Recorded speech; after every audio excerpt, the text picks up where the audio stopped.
بسم الله الرحمن الرحيم. الحمد لله رب العالمين، وسبحان الله العلي العظيم الذي من علينا بنعمة الإسلام. والله أكبر العلي المتعال. ونصلي ونسلم ونبارك على محمد وعلى آله وأصحابه ومن اتبعوا بإحسان إلى يوم الدين.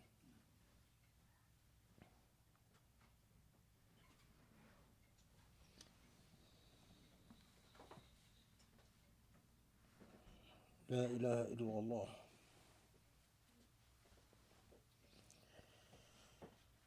يقول الله في محكم آياته في سورة الشورى: والذين يجتنبون كبائر الإثم والفواحش وإذا ما غضبوا فهم يغفرون والذين استجابوا لربهم وأقاموا الصلاة وأمرهم شورى بينهم ومما رزقناهم ينفقون والذين إذا أصابهم البغي هم ينتصرون وجزاء سيئة مثلها فمن عفا وأصلح فأجره على الله إنه لا يحب الظالمين. ولمن انتصر بعد ظلمه فأولئك ما عليهم من سبيل إنما السبيل على الذين يظلمون الناس ويبغون في الأرض بغير الحق أولئك لهم عذاب أليم. ولمن صبر وغفر إن ذلك لمن عزم الأمور.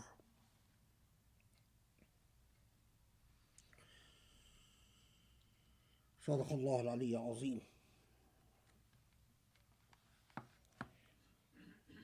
سبحان الله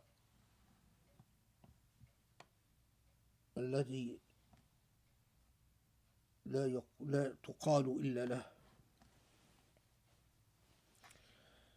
Subhanallah, that gave us the gift of Islam and the wisdom of the revelation and the moral example of Prophet Muhammad, the final prophet, and the moral example of the prophets and the words of the Quran. Before I translate or paraphrase the ayat from Surah Shura, which in so many ways set nothing short of a constitution for our existence and a constitution for our social and moral and ethical order in this world.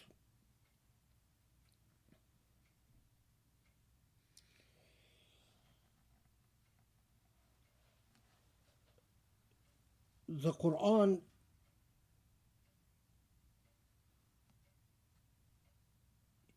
manifests the power of words.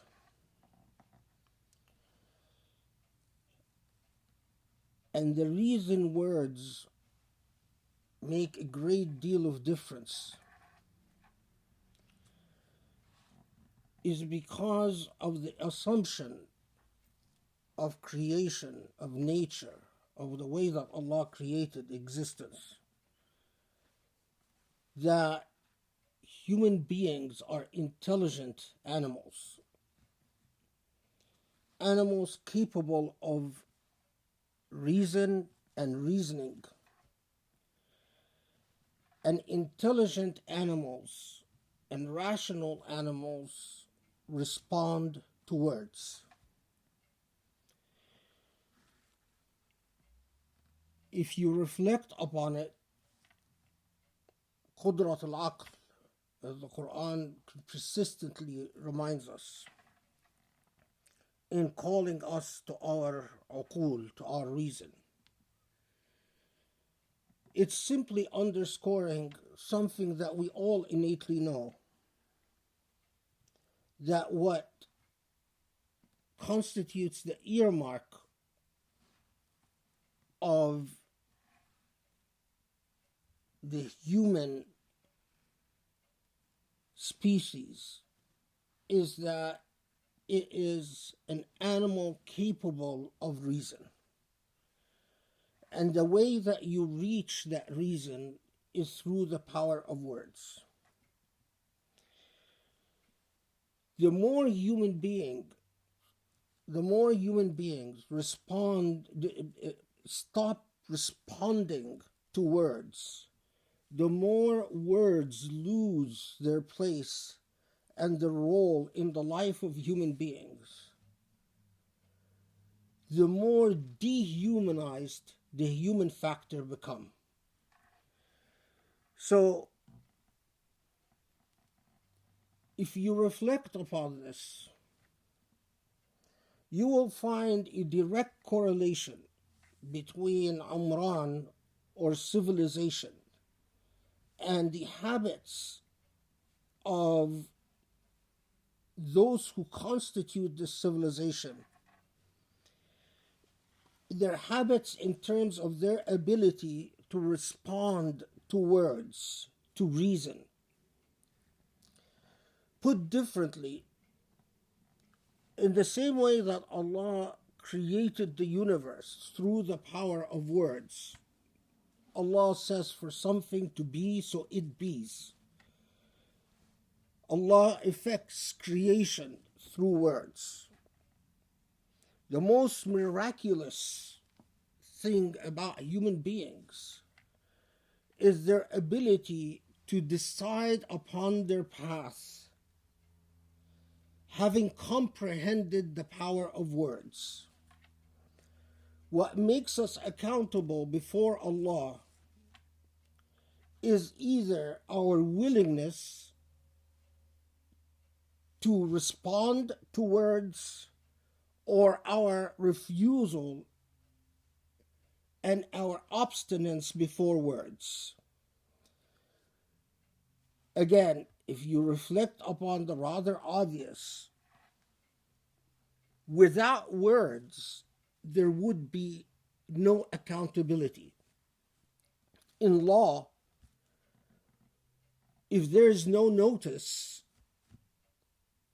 or no law, then you cannot hold someone responsible or accountable. It is the power of words. Having uttered the words that constitute the law creates responsibility. Having uttered the words that constitute notice creates accountability. The way that Allah reaches us and creates the entire mechanism of responsibility and accountability is through the medium of words. And words are revelation. So if Allah speaks to us and puts us on notice through the power of words, if human beings no longer respond to words, the words no longer leave an impact upon them, the entire mechanism of discharging our covenant before Allah, and in fact the entire edifice and the entire mechanism, the very logic, the very reason behind the entire process of creation, covenantal existence, responsibility, accountability, falls apart.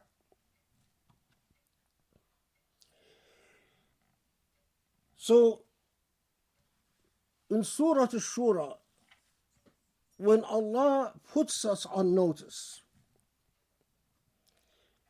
and talks to us in a normative setting, الذين هم, those who,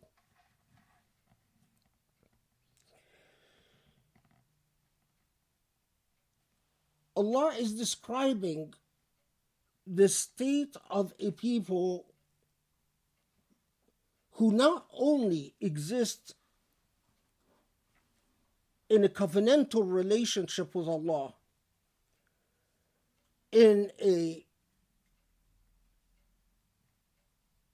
who have not only existed in fully aware of their covenantal relationship, but who are successfully discharging this covenantal relationship. And Allah tells us, استجابوا لربهم. So they are fully aware of their responsibilities before the Most High, الرحمن الرحيم, الذين استجابوا لربهم وأقاموا الصلاة. And prayer is something that, and we've talked about this in the past, that prayer is a mechanism by which we acknowledge the ethical issue of gratitude to Allah subhanahu wa ta'ala. But immediately, beyond acceptance and beyond prayer, Allah addresses the social ethics of a people who in fact are these rational animals who are in a great state of grace with the Lord.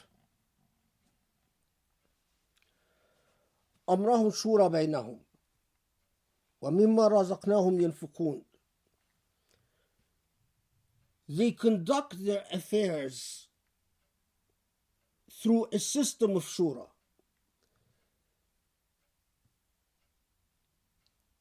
And money is not hoarded and coveted between them, but circulates. مما رزقناهم ينفقون. It is as if Allah is saying that a fully engaged society, what is shura? Shura is the power of words. They share words with each other.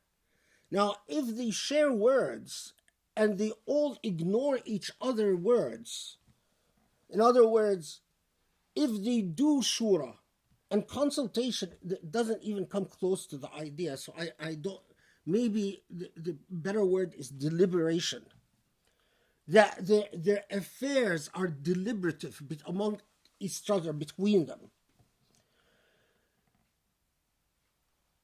If this deliberative process is formalistic, where they get together, listen to each other talk, and then thoroughly ignore each other,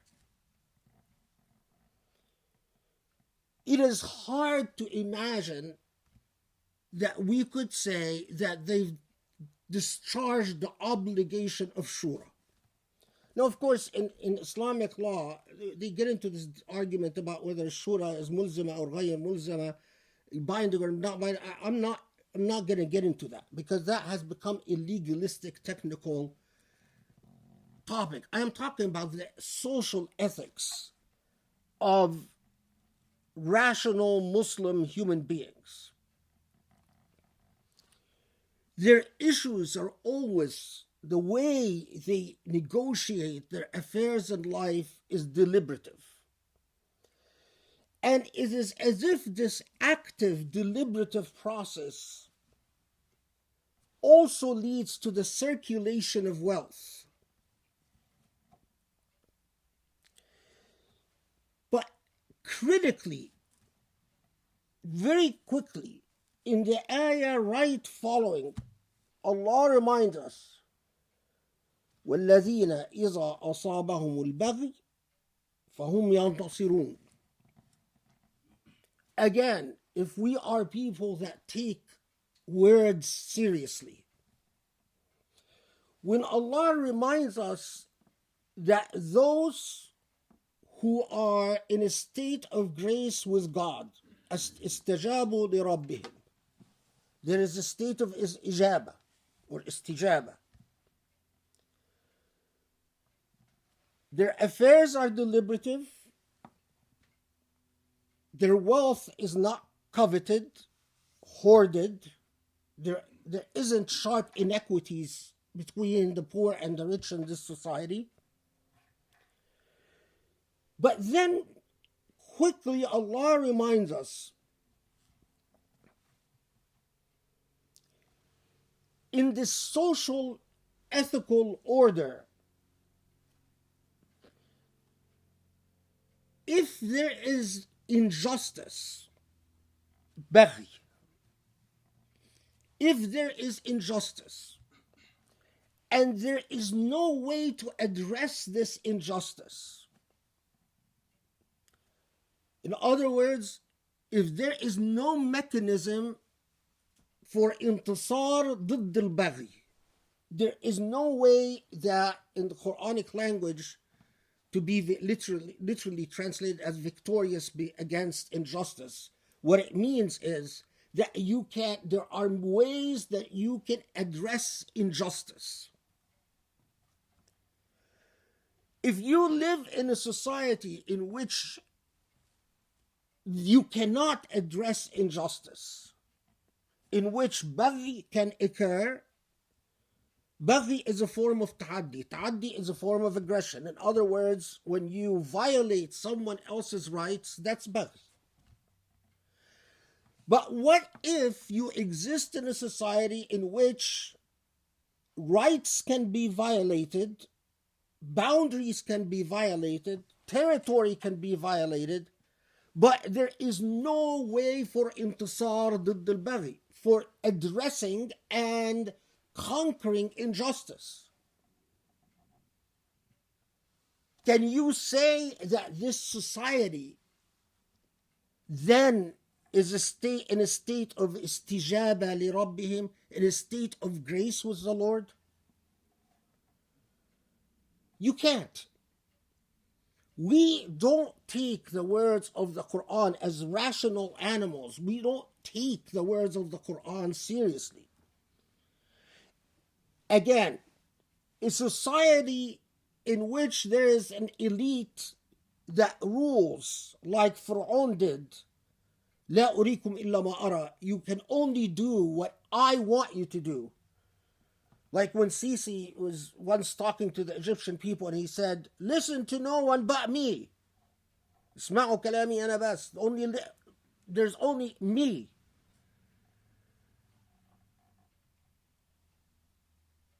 A society in which there is no deliberative process. A society in which wealth is not distributed justly.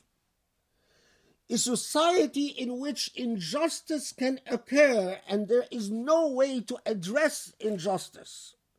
There is no way للانتصار على البغي.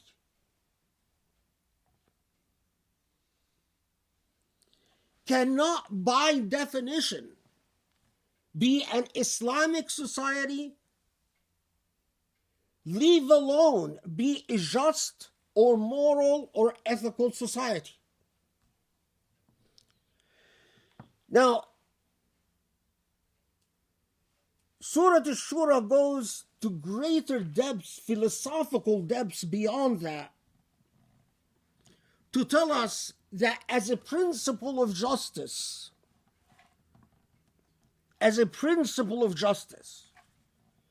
there must always be the ability, the power of compulsion to do what? السيئة بسيئة مثلها. A wrong must be addressed proportionately and measuredly. So in other words, the mechanisms of justice results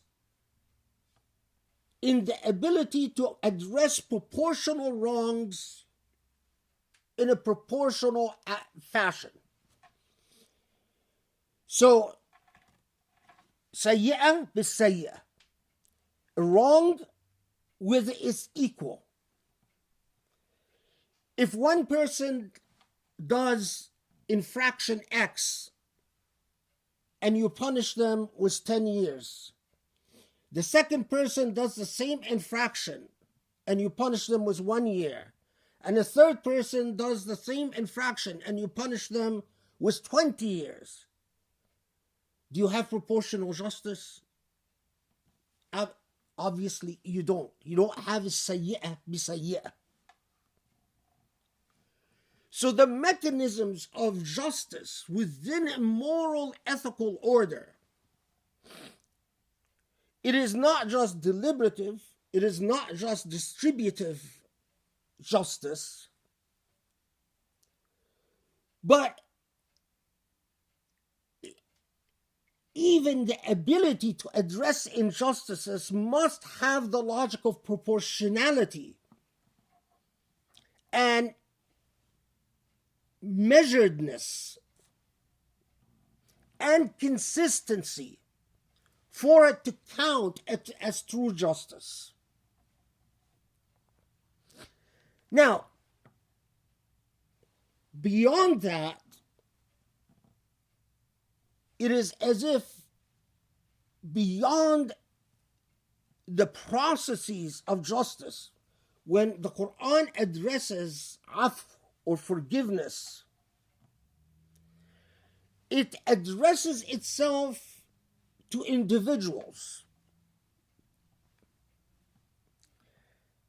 فَمَنْ عَفَى وَأَصْلَحَ فَأَجْرُهُ عَلَى اللَّهِ. As then, after you've created the ability to address injustices in a fair way, if some of you want to forgive, then that's something between you and Allah.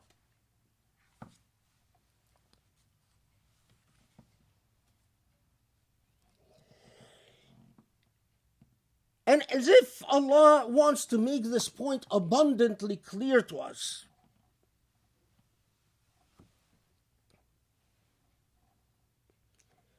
Allah then says, as to those انتصروا من بعد ظلم, انتصر من بعد ظلمه, those who those who respond to injustice by compelling this injustice to end. Al-intisar ala dhulm, meaning bring an end to injustice. Those are not morally blameworthy. It's as if Allah saying, as a method of mechanisms of justice, you are not blameworthy if you response to injustice is to do whatever necessary to end injustice. إنما السبيل على الذين يظلمون الناس ويبغون في الأرض بغير الحق. Allah orienting our attention again and says, it's as if Allah telling us again through the power of words, you want to be among those in a state of grace with God. Among those who are istajabu li rabbihim, those who have risen up to their moral obligations before Allah, then amongst you must be the mechanism to address يظلمون الناس ويبغون في الأرض بغير الحق. Those to address those who are unjust and inflict injustice upon people and transgress the boundaries.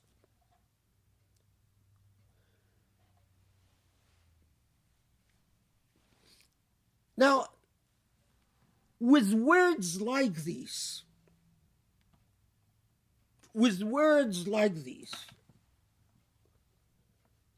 you wonder, how could it be that injustice and political cowardliness and despotism and nepotism and all types of evil isms, how could it be that they are so prevalent in Muslim countries and in Muslim lands?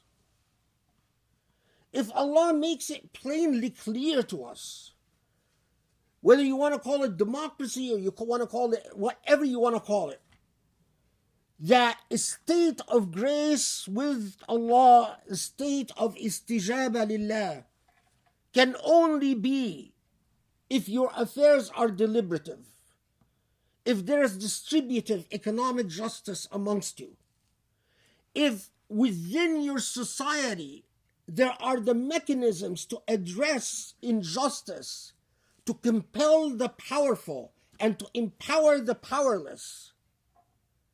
And Allah very clearly tells us, these are the rules of the game. You want to be with me? These are the rules of the game. How could it be for God's sake, how could it be that in Muslim lands you have those who say, obey the ruler even if they flog your back and steal your money? In Muslim lands, there are those who philosophize injustice and oppression and despotism. How could it be that even the mechanisms and institutions of justice in Muslim lands are so backwards and reactionary, and to say the least undeveloped? In Muslim lands, maybe engineering is developed, maybe medicine is developed, but it is shocking how undeveloped thinking about justice and in the institutions of justice are. To this very day, even when I hear people talk about revolutions, whether in Iraq or Lebanon or Egypt, what shocks me the most is how ignorant people are about the advancements in human society, in the sciences of the institutions of justice. So often, while people will talk about we need economic development, we need engineers, we need computer scientists, we need doctors, it wouldn't even occur to them that the biggest challenge confronting the society is to bring in individuals who understand how to build institutions of law that can create a system of accountability and responsibility for the weak and powerful equally.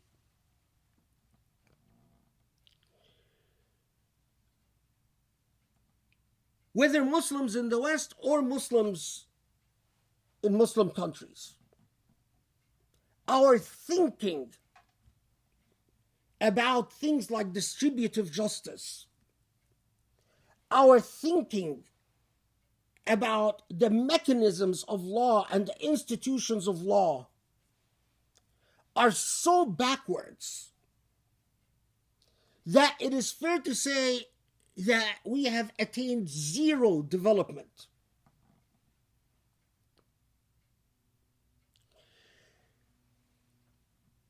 It is truly tragic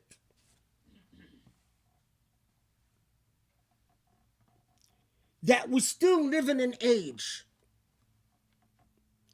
in which you hear Muslims completely marginalize the power of words in the Quran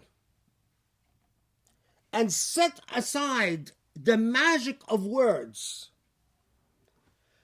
by waving away the entire discourse about deliberative justice, distributive justice, leave alone procedural justice, all of it, by simply saying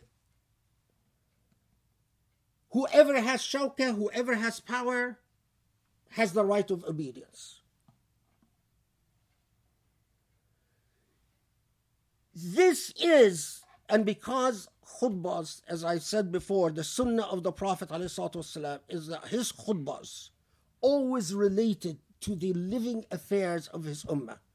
Those who give khutbahs about coming Ramadan and preparing with extra fasting, or how to do tahara, or how to improve your taqwa, are not following the sunnah of the Prophet ﷺ.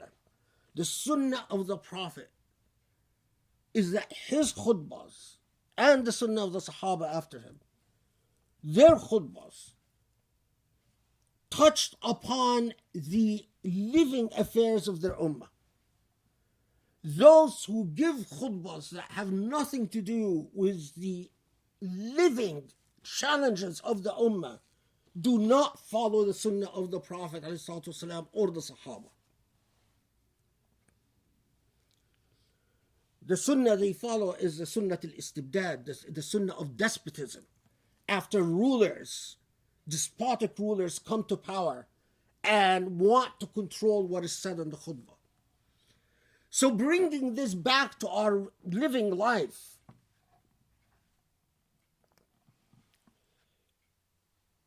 when Muslims read the Quran and they go over something like Surah Al-Shura a million times again and again.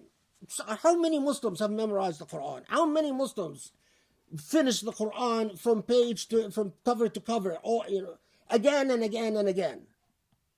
But when you see that the institutions of deliberative justice and distributive justice and procedural justice, leave alone substantive justice, are not developing, that means there is a cognitive problem between the reader and the text. In other words, God is speaking, but no one is listening. And if no one is listening, then you get precisely the type of mess that you get in our modern day and age.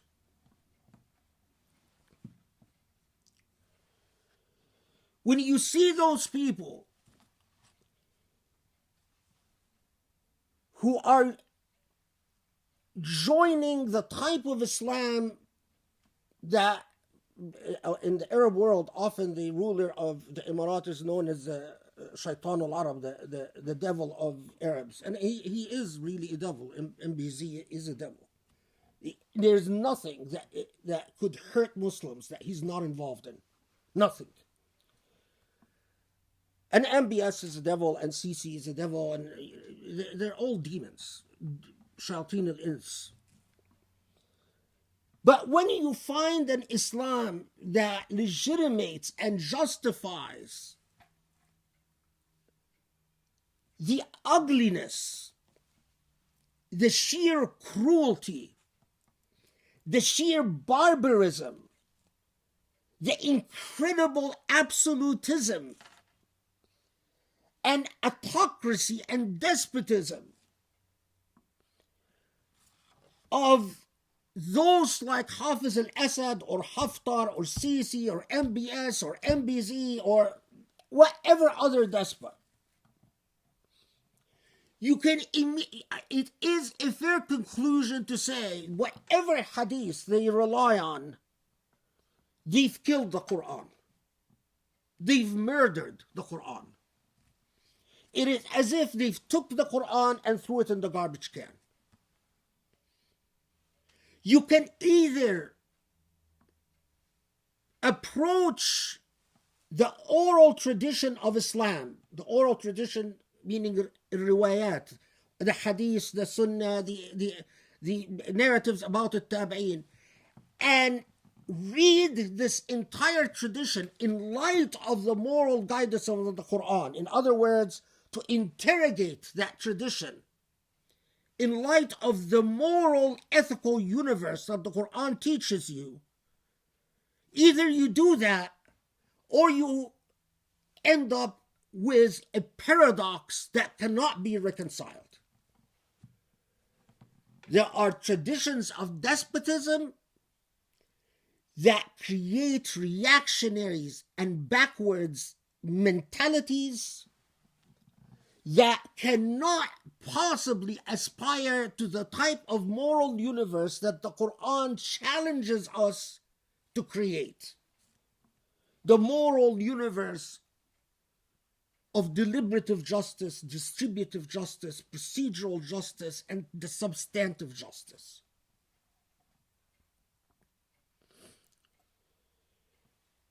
In my view, there are many reasons, among them colonialism,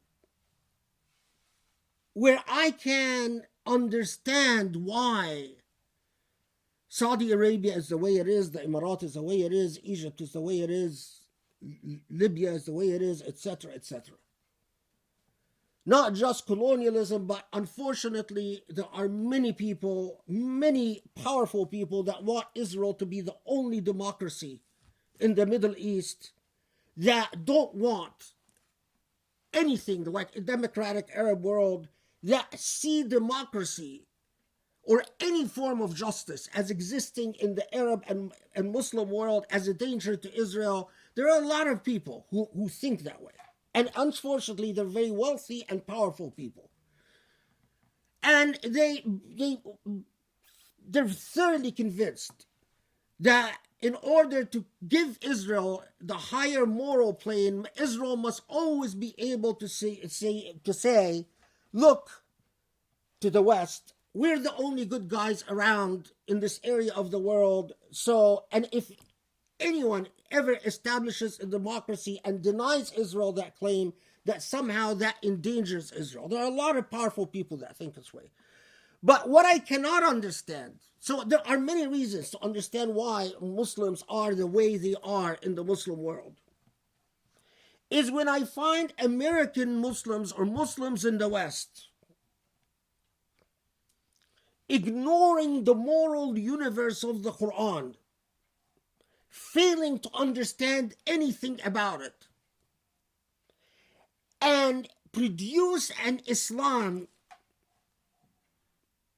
that is an Islam about nothing but a system of meaningless rituals. Rituals that do not lead to the liberation of human beings, do not lead to the aspirations of justice, and do not lead to a higher ethical existence. To put it bluntly, an Islam that tells you your attitude towards this world must be one of just simply bitter perseverance and sabr and patience. Because this world is just evil and bad, and you should just persevere through this world so you can go to the hereafter, and then your fun begins in the hereafter. Those who teach that do not only create abnormal psychologies, they create sad, despairing, bitter human beings who have a big chip on their shoulders in this world. do not only create the opium of the people, when religion truly becomes an opium of the people, but they also keep Islam truly a system of darkness and backwardness and reactionism. When religion becomes a vehicle to taking human beings to the depths of darkness instead of elevating the aspirations of human beings to a higher ethical plane, religion becomes something evil and harmful. And that, if we are God-fearing Muslims, is something that we cannot accept about our faith. أقول قولي هذا وأدعو الله يستجيب لكم.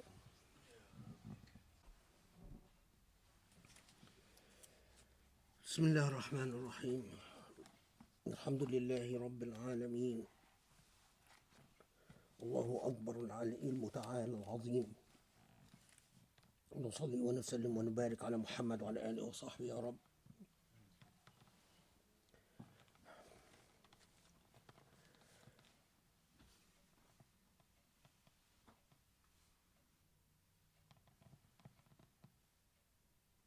Yesterday, I get a message from one of my friends who works in the human rights field. He's asking me for some help because there's an Egyptian man called Ahmed Sabea who was arrested and disappeared a month ago, and then was released briefly and then re-arrested, and he's disappeared again. And he was asking me for help about Ahmed Sabea. He asked me, he says, have you heard of Ahmed Sabea? And I said, no, I hadn't heard of Ahmed Sabea. So he said, well, can you do me a favor and go find out, do some research about this man, because you should know about Ahmed Sabea. So I spent several hours figuring out who Ahmed Sabea is.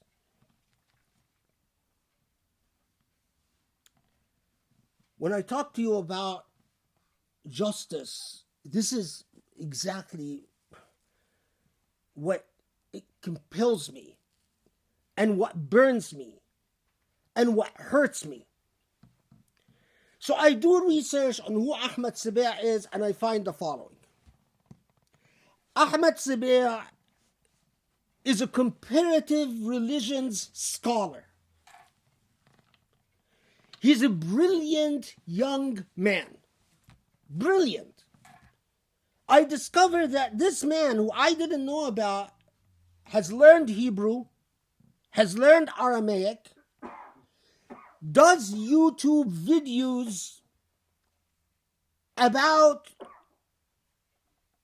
ancient manuscripts of the Old Testament and the New Testament, talks about the forgeries in the manuscript tradition in the Torah and Injil in the Old and New Testaments, is a brilliant man who has perfected Aramaic and Hebrew, has a set of videos that teaches Arabs Hebrew. He goes through the Hebrew alphabet.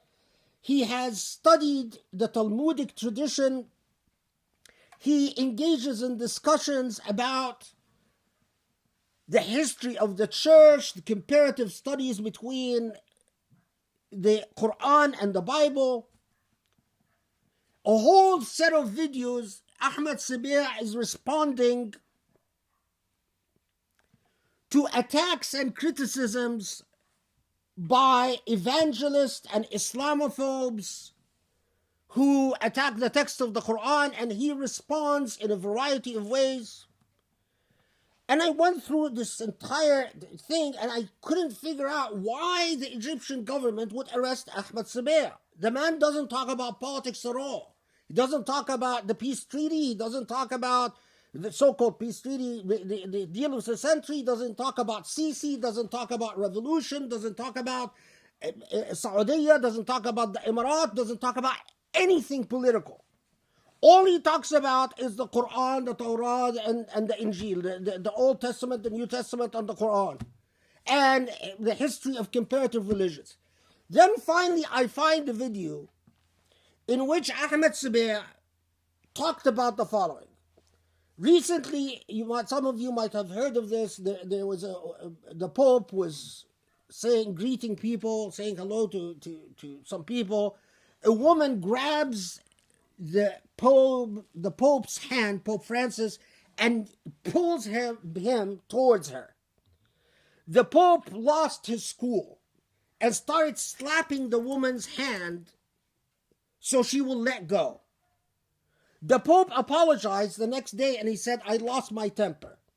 Ahmed Sabea shows this video clip and says, which is a rather obvious point, compare this to what happened with the Prophet ﷺ. The Pope, when a woman grabbed his hand, slapped her hand away, the Prophet ﷺ was walking with Anas in a market. A man came and grabbed him from his collar and yanked him so hard it left a mark on his neck. And the man yelled at the Prophet, give me some money. The Prophet turned around and smiled at the man. And Ahmed Sabea was saying that the Pope reacted inappropriately when he was grabbed. He yanked a woman's head, slapped a woman's hand. And compare this to how Muhammad ﷺ reacted by smiling at the man that yanked him and hurt his neck. And then said, it is unfair that Islamophobes immediately celebrated the Pope's apology, while anything that Muslims do that is wrong, or anything in Islamic history that is negative, the Islamophobes focus on and criticize, and so on and so forth. I discover after a lot of research that what happened is that Christians in Egypt, the church in Egypt, complained that Ahmed Sabea criticized the Pope for slapping the woman's hand, and because of that he was arrested in Egypt.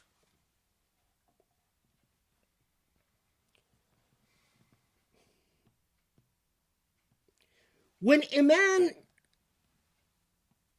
people like that, a useful young man like that, I've never met Ahmed Sabea and I hadn't even heard of him before, and it's my fault that I haven't. Of that level and that intellect, who has studied Aramaic and mastered it, and studied Hebrew and mastered it, and I was blown away by the quality of his lectures in his videos. And I am rarely impressed by anything on YouTube or anything that is on the net. And a man like that, for doing what all of us can do without even a second thought, criticizing the reaction of the Pope, is arrested in Egypt, and God knows what happened to him. And if you look up Ahmed Sabea and look at his picture, to imagine what could be happening, this man will kill you. Because he looks like a very decent, kind, quiet human being. In all his videos, he doesn't raise his voice once. Then, when I think to myself that there are still Muslims around that say, Khaled Abou El Fadl, don't talk about Sisi in our Islamic center. when I think that still there are Muslims around that say, oh, we don't talk about injustice and we don't talk about despotism. What are you going to tell Allah?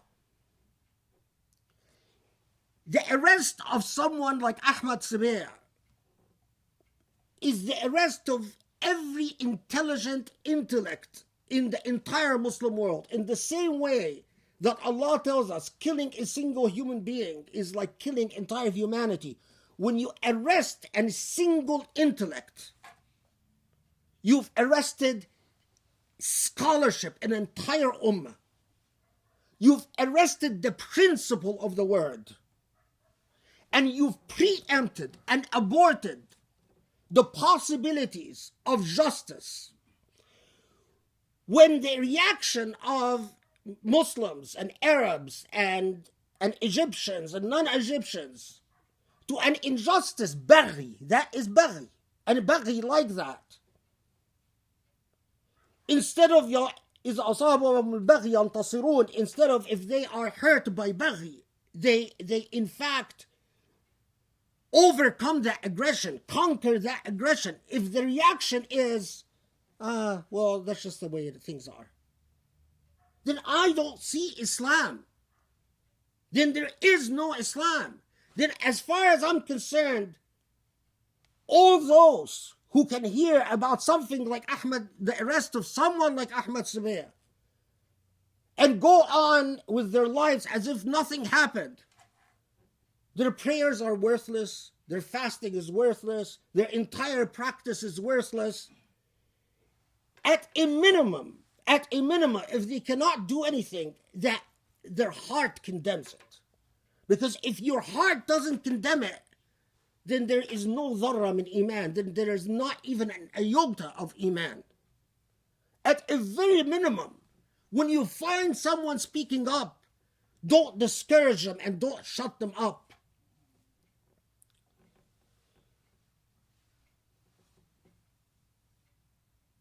I will close with this. Allah challenges us. Allah challenges us to establish justice among us, to overcome dhulm and baghi, to overcome injustice and aggression.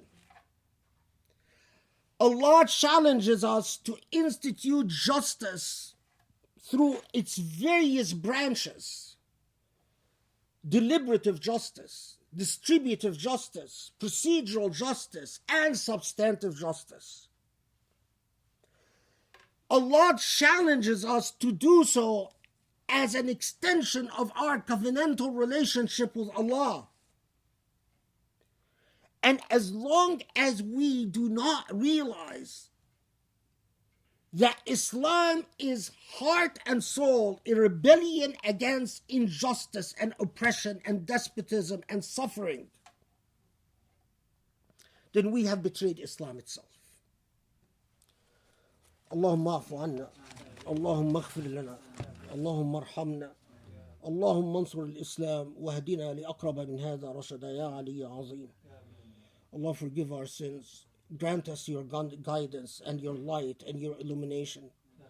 Allah, guide us to a better path and a clearer path, and guide us to be able to uphold the virtues and morals and ethical order of Islam. Ya Ali, Ya Azim.